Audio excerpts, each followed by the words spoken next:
وقت كنت صغير كذبة كذبتها على حالي، واليوم تذكرتها لما كنت قاعد عم اتفرج على المسلسلات وعم شوف كيف الكبار بحبوا. صرت اتمنى اني اكبر ويعدي الايام بسرعة. صار كل ما حدا يسألني كم عمرك بكبر حالي سنة وسنتين بس لحتى اكون اكبر، لأقرب، لجرب شو هو الحب، لحتى احب. كنت بفكر الحب جنة بس بوجه تاني. كنت غار واتمنى اني اكبر واحلم كيف رح احب، وفعلا دارت الايام وكبرت. ولما جيت لشوف شو هو الحب اكلت اول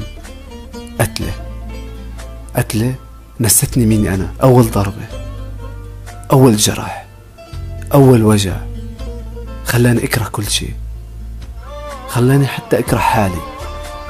وما يئست، ضليت مستمر وقلت لا، هاد مو هو الحب. الحب رح يجي ولو بعد 100 سنة.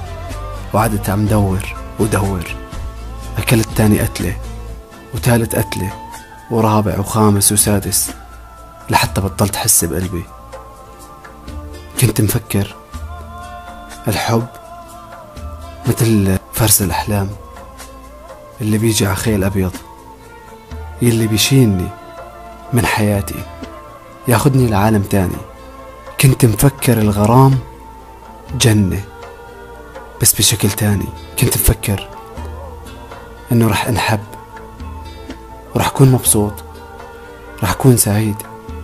ما فكرت اني رح ابكي، ما فكرت اني رح انجرح، ما فكرت اني ما رح اقدر نام الليل، ما فكرت اني اقعد راقب واني غار وانه يحترق قلبي وانا عم شوف حالي كيف عم موت وكيف عم اضعف. وين الحب اللي بيحكوا عنه الروايات؟ نفسي ارجع لزمان بس لحتى اسأل عنترة واسأل قيس واسأل كل هدول. معقول كانوا يحسوا مثلنا؟ معقول كانوا يتعذبوا مثلنا؟ معقول اللي نحن عايشينه هو حب؟ ما بعرف. يا اما نحن عم نضحك على حالنا، يا اما الناس اللي عم تضحك علينا، يا اما اساسا الحب كبر وصار ختيار وبطل يقدر يشوفنا. مع الايام اكتشفت انه كل شي كنت عم اعمله هو تضحية. انا الوحيد اللي كنت ضحي فيها. دخلت لحياتي ناس شالوا قلبي ورموه بزبالة، جابوا حجر وحطوه مكانه.